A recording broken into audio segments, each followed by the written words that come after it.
Hey, so I want to tell the story. Somebody just posted that today was the anniversary of the Derecho. 10 years? I forget what they said. Anyway, it's hard to put this into words, but I wanted to try to describe what that moment was like for us. So every Friday in the cult at 1 o'clock we would have a service. So when the Derecho hit, we were in the middle of that service. So we're sitting in the mosque, children, families, I don't know, probably 40-ish people, 50-ish, kids of all ages.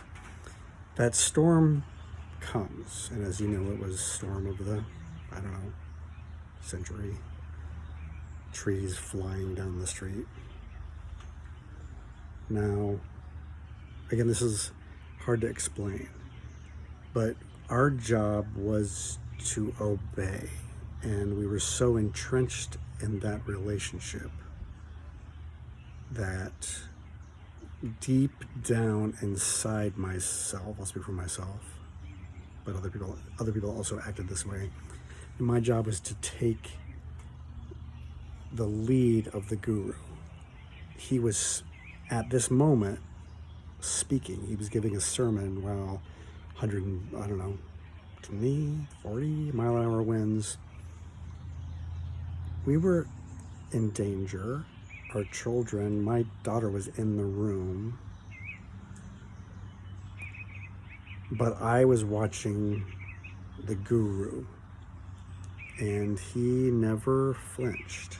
He did not show any alarm. He did not even alarm, he didn't take any action except to continue his speech. Now, there's a couple things going on here. One is that we have been enculturated in the cult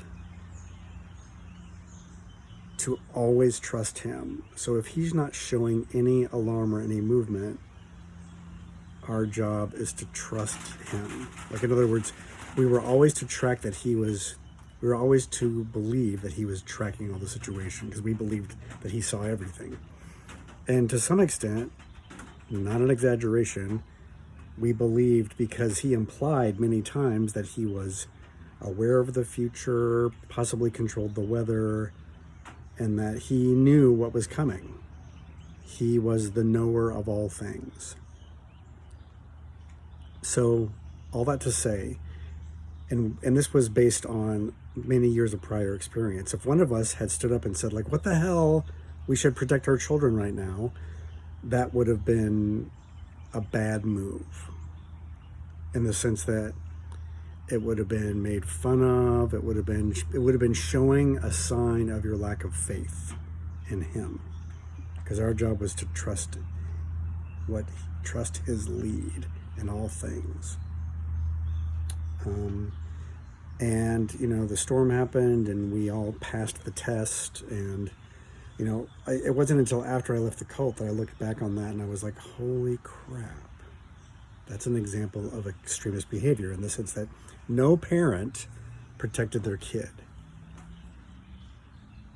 Parents' jobs were to follow his lead. And you see that in lots and lots of different culty situations where kids get hurt because parents don't protect them, because parents put their trust in the religious leadership rather than on their own instincts.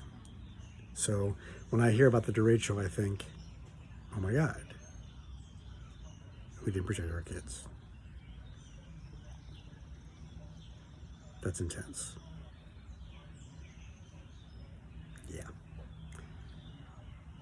I'm really glad that we're not there anymore, and I am glad that